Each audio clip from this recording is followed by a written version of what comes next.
Assalamualaikum warahmatullahi wabarakatuh. Perkenalkan, saya Fitri Hayati dari Institusi Universitas Teknologi Digital. Pada mata kuliah Pendidikan Agama 6 ini, saya dari kelas S1 Angkatan 2020 ingin menerangkan materi mengenai keutamaan sedikit angan-angan untuk syarat mengikuti ujian tengah semester pada mata kuliah Pendidikan Agama Islam. Materi kali ini saya akan menjelaskan yang pertama mengenai jangan tenggelam dalam angan-angan, yang kedua faktor yang menimbulkan banyak angan-angan dan cara mengatasinya, yang ketiga tingkatan manusia dalam kaitan dengan angan-angan, dan yang terakhir atau yang keempat mengenai amalan kebajikan dan peringatan bagi yang menundainya. Langsung saja pada materi pertama, jangan tenggelam dalam angan-angan. Seseorang yang mengarungi samudra angan-angan akan menyebabkan kerusakan pada hatinya. Mengapa? Karena kita selalu berandai-andai apa yang kita inginkan atau harapkan tanpa tahu hal itu baik atau buruk untuk diri sendiri. Seseorang yang selalu berandai-andai tanpa melakukan sesuatu yang berguna untuk mencapai cita-citanya. Ali bin Abi Thalib radhiyallahu anhu berkata, keberuntungan menghampiri orang-orang yang tidak mencarinya. Tamak menjanjikan sesuatu yang sulit dipenuhi. Angan-angan membuat buta mata orang cerdik, dan siapa yang panjang angan-angan pasti menuai amal yang buruk. Angan-angan tidak dilarang, tetapi angan-angan seperti apa yang kita harapkan. Jika angan-angan mengenai hal buruk ataupun hal berlebihan dalam hidup, itu akan menjadi hal buruk yang terjadi pada diri kita sendiri. Tapi keangan-anganan dalam hal baik akan menjadi baik untuk kehidupan kita. Yang kedua, faktor yang menimbulkan banyak angan-angan dan cara mengatasinya. Yang pertama, cinta dunia, dan kedua adalah kebodohan. Yang pertama, cinta dunia.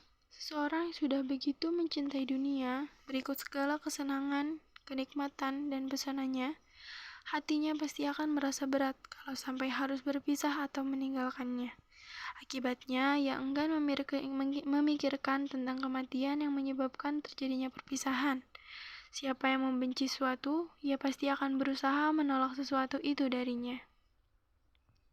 Jika kita sudah melekat akan cinta dunia, kita akan tidak peduli terhadap akhirat, di mana kita melakukan ibadah pun untuk cinta dunia, untuk kehidupan dunia, bukan keinginan akhirat, yang dimana kita pasti akan kembali kepada Tuhan Yang Maha Esa.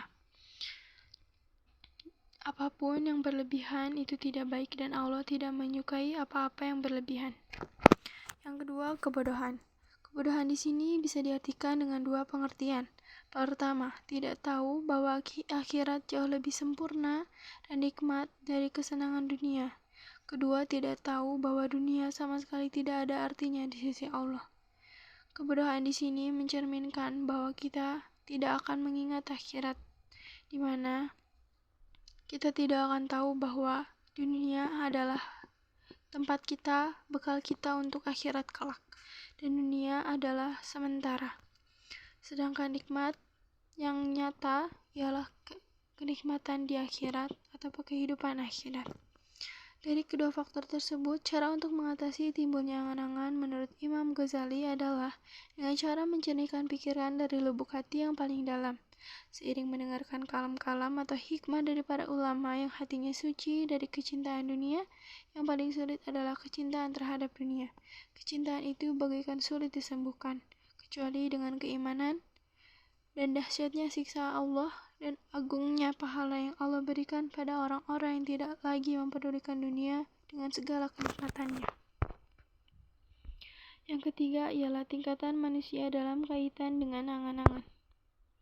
Tingkatan manusia dalam angan-angan ada 3. Yang pertama, orang-orang terdahulu, yaitu para nabi dan siddiqin. Siddiqin itu orang-orang dengan pengertian apapun selalu benar dan jujur.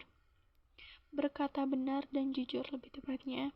Yang kedua, muqtasidun, yaitu orang-orang yang menempuh jalan yang lurus dari orang-orang yang terpilih, dan al-abrar, orang-orang yang banyak kebajikannya. Dan yang ketiga yaitu orang-orang yang terpedaya atau magrurun, dan orang-orang yang dung atau ahmak. Yang terakhir adalah amalan kebajikan dan peringatan bagi yang menundanya.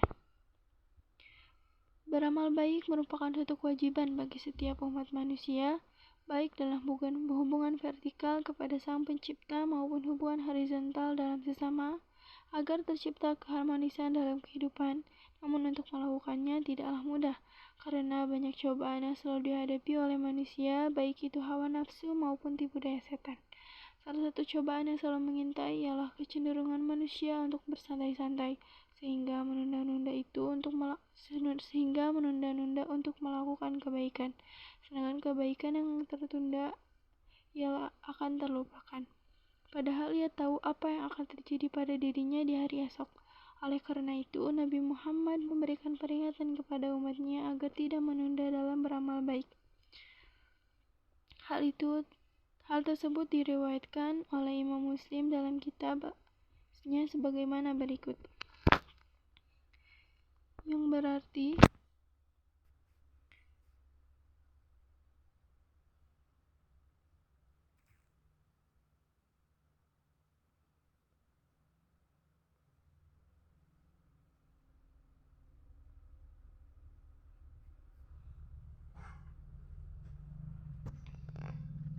bersegeralah melakukan amal soleh sebelum datangnya fitnah atau cobaan, seperti potongan malam yang gelap gulita, yaitu seorang pada waktu pagi dalam keadaan beriman dan pada sore hari dalam keadaan kekafiran. Atau Nabi bersabda, pada waktu sore dalam keadaan beriman dan pagi dalam keadaan kafir. Ia akan menjual agamanya dengan keuntungan yang sedikit dari dunia.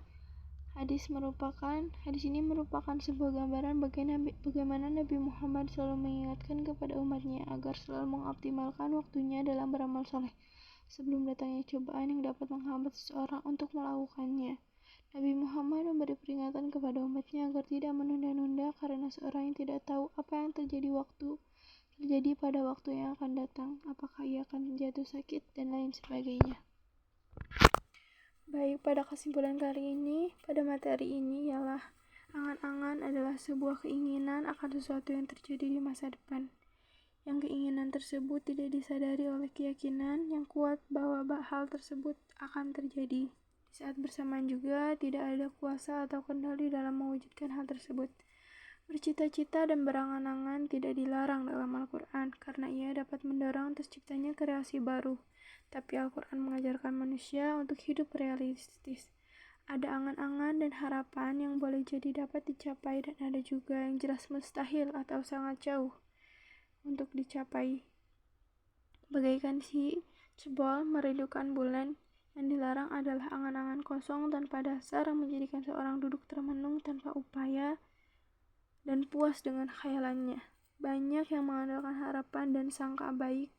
Ini boleh saja, bahkan yang demikian itu baik asal sangkaannya dan harapan itu beralasan dan disertai upaya sekuat kemampuannya. Tetapi kalau mengandalkan kehadiran rahmat atau datangnya bantuan tanpa usaha, maka ini adalah angan-angan kosong. Kalau hal tersebut terus-menerus bergelimang dalam dosa dan mengandalkan rahmat dan kasih sayang Allah, maka inilah angan-angan kosong. Sekian presentasi dari saya. Semoga apa yang saya sampaikan dapat mudah dipahami dan menjadi amal berkahnya pada pagi hari ini. Mohon maaf atas segala kesalahan dan ucapan atau sikap yang telah saya sampaikan.